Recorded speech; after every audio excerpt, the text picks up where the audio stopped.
नमस्कार and welcome to मित्र ज्ञान। आज के इस वीडियो में हम डिस्कस करेंगे संसद का गठन, यानी संसद का कैसे गठन होता है उसके बारे में डिस्कस करेंगे। इसी को इंग्लिश में बोलते हैं फॉर्मेशन ऑफ पार्लियामेंट। तो चलिए वीडियो को शुरू करते हैं बिना किसी देरी के। इस वीडियो में आपको संसद का गठन कैसे होता है इसके बारे में बहुत ही इजी तरीके में समझाया गया है। इस वीडियो को पूरा देखिए, आपको सारा कुछ बहुत ही इजी तरीके से समझ में आ जाएगा। तो चलिए वीडियो शुरू करते हैं।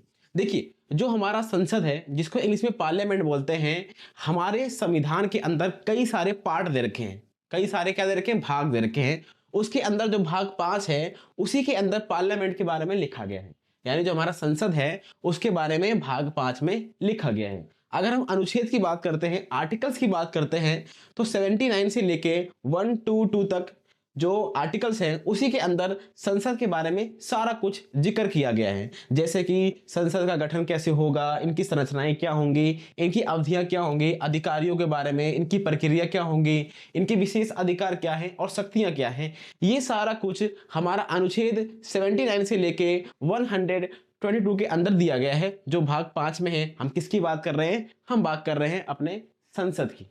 अब हम बात करेंगे कि संसद के कितने अंग हैं। तो आपको ध्यान रखना है, संसद के 3 अंग हैं। कितने अंग हैं? संसद के 3 अंग हैं। देखिए, संसद का मेन काम है कानून बनाना। संसद का मेन काम क्या है? कानून बनाना। और इस कानून को बनाने में 3 लोग ऐसे हैं जो इसकी भूमिका निभाते हैं, इसीलिए हम कहते हैं कि संसद के 3 अंग हैं। सबसे पहला राष्ट्रपति, दूसरे नंबर पे आता है लोकसभा और तीसरे नंबर पे आता है राज्यसभा। ये 3 ऐसी चीजें हैं जो संसद के क्या हैं? अंग हैं। यहां तक अगर आपको समझ में आ गया है तो चलिए वीडियो को आगे बढ़ाते हैं। तो चलिए अब डिस्कस करते हैं इनके अंगों के बारे में, यानी जो संसद के अंग हैं उनके बारे में डिस्कस करते हैं।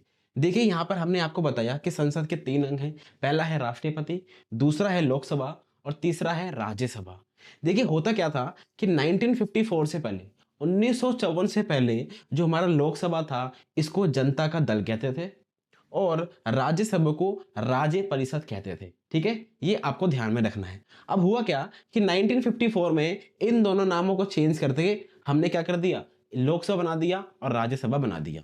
ठीक है, अब आपको यहां तक समझ में आ गया कि जनता दल पहले नाम था और राज्य परिषद भी पहले नाम था। किसका? लोकसभा और राज्यसभा का।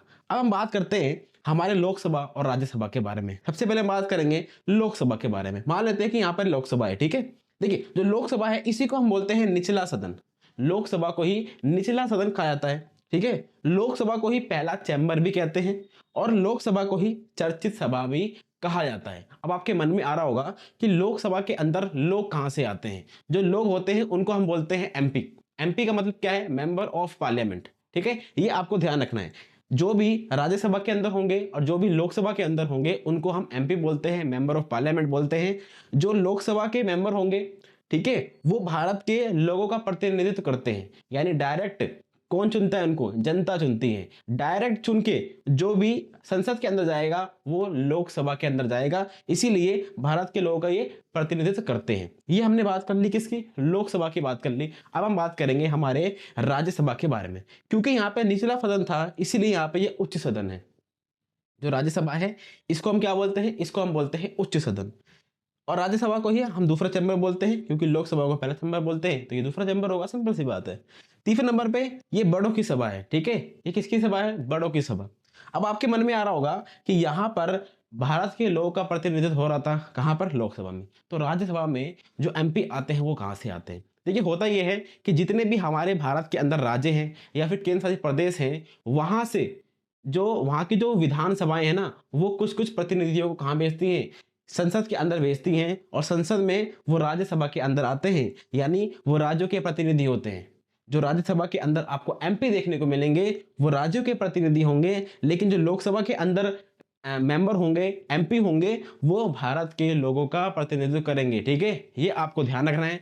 चलिए आगे डिस्कस करते हैं। तो चलिए अब डिस्कस करते हैं कि जो हमारे राष्ट्रपति हैं, जो संसद के एक अंग हैं, उनके बारे में डिस्कस करते हैं। देखिए, आपको ध्यान रखना है, जो राष्ट्रपति होते हैं वो ना तो लोकसभा के और ना ही राज्यसभा के मेंबर होते हैं। ये आपको ध्यान रखना है। वो ना तो लोकसभा के अंदर बैठते हैं ना ही राज्यसभा के अंदर बैठते हैं। तो आपके मन में आ रहा होगा, जब ये बैठते नहीं हैं और इनके अंग नहीं है, मतलब इनके मेंबर नहीं है, तो ये अंग क्यों है? देखिए आपको पता है कि लोकसभा या फिर राज्यसभा से जो भी बिल पास होगा वो कहाँ जाता है, वो जाता है राष्ट्रपति के पास। जब राष्ट्रपति उसके ऊपर साइन करेंगे तब जाके वो कानून बनेगा। यानी हम ये कह सकते हैं कानून बनाने के लिए जो राष्ट्रपति है एक मेन आदमी है, इसीलिए ये संसद के एक अभिन्न अंग है। इसके अलावा जो राष्ट्रपति हैं संसद के अंदर कुछ काम भी करते हैं, जैसे कि सत्र का आहूत करना, सत्रावसान करना, लोकसभा को विघटित करना और अध्यादेश जारी करना। आपको ये ध्यान रखना होगा अध्यादेश जारी जब होता है जब नॉर्मल कंडीशन की बात कर रहे हैं, जब लोग जो हमारा संसद है उसका कोई भी सत्र ना चल रहा हो, तो जो हमारे राष्ट्रपति होते हैं कुछ अध्यादेश जारी कर सकते हैं। यहाँ पर अध्यादेश का मतलब सिंपल सा है, कुछ कानून को बना देना कुछ समय के लिए, जब तक लोकसभा या फिर जो हमारी राज्यसभा है वो काम ना कर रही हो। ठीक है, तो चलिए आगे डिस्कस करते हैं। तो चलिए अब हम डिस्कस करते हैं कि जो भारत का जो संविधान है उसने संसद की जो व्यवस्था है वो कहाँ से ली है, अमेरिका से ली है या फिर यूके से ली है। क्योंकि ज़्यादातर जो हमने चीज़ें ली हैं, जो हमने चीज़ें उठाई हैं, वो हमने या तो ब्रिटेन के संविधान से ली है या तो हमने अमेरिका के संविधान से ली है। ये आपको ध्यान में रखना है। लेकिन जो ब्रिटेन की पद्धति है संसद को लेके, उसके उसको हमने वरीयता दी है, और हमने अमेरिका की जो पद्धति है संसद को लेके, पार्लियामेंट को लेके, उसको वरीयता नहीं दी है। यानी ब्रिटेन की पद्धति को हमने अपनाया है अपने संविधान के अंदर पार्लियामेंट के लिए। ठीक है, जैसे कि ब्रिटेन के अंदर क्या होता है, वहां पर भी 3 अंग हमको देखने को मिलते हैं उनके पार्लियामेंट में। ठीक है, सबसे पहले आते हैं संसद ताज, क्योंकि वहां पे प्रेसिडेंट नहीं होते, वहां पर राजा या रानी होते हैं, तो हमारे जो प्रेसिडेंट हैं वो वहां के राजा या फिर रानी की तरह आपको देखने को मिलेंगे। उसके बाद जो हमारा ऊपरी सदन है, हमारा ऊपरी सदन कौन सा है, हमारा ऊपरी सदन है राज्यसभा। वहां का जो ऊपरी सदन है उसको बोलते हैं हाउस ऑफ लॉर्ड। और जो हमारा निचली सदन है यानी लोकसभा, वहां के निचली सदन को हाउस ऑफ कॉमन्स कहते हैं। तो हमने ब्रिटेन की पद्धति को अपनाया है, अमेरिका की पद्धति को नहीं अपनाया। अब अमेरिका की पद्धति क्या है उसको देख लेते हैं। अमेरिकी पद्धति की बात करते हैं तो जो हमारा जो वहाँ का जो राष्ट्रपति होता है, वहाँ का जो प्रेसिडेंट होता है, वहाँ के जो विधानमंडल है उसका महत्वपूर्ण अंग नहीं होता, ये आपको ध्यान रखना है। वहाँ पर विधानमंडल को कांग्रेस कहते हैं, और कांग्रेस के फिर से 2 अंग होते हैं। जिस प्रकार से हमारे में निचला सदन और ऊपरी सदन होता है, ठीक है, उसी प्रकार से वहां पर भी जो ऊपरी सदन है उसको सीनेट बोलते हैं। जैसे हमारा ऊपरी सदन राज्यसभा है, वैसे ही वहां पर सीनेट है। और जैसे हमारा निचला सदन यानी लोकसभा है, वहां पर हाउस ऑफ रिप्रेजेंटेटिव है। हम अमेरिका की बात कर रहे हैं। यहाँ पे हमने इस पद्धति को अपनाया नहीं है, हमने इस पद्धति को अपनाया है क्योंकि यहाँ पर जो संसद का ताज है वो एक अंग है उनके संसद का, लेकिन यहाँ पर राष्ट्रपति अंग नहीं है, इसीलिए हमने ब्रिटेन की पद्धति को अपनाया है और अमेरिका की पद्धति को नहीं अपनाया। तो आज की वीडियो में सिर्फ इतना ही। अगर आपको इसको समझने में बिल्कुल भी दिक्कत नहीं हुई है तो आप हमारे चैनल को लाइक कर सकते हैं, हमारे चैनल को सब्सक्राइब कर सकते हैं। And thank you very much for discussion.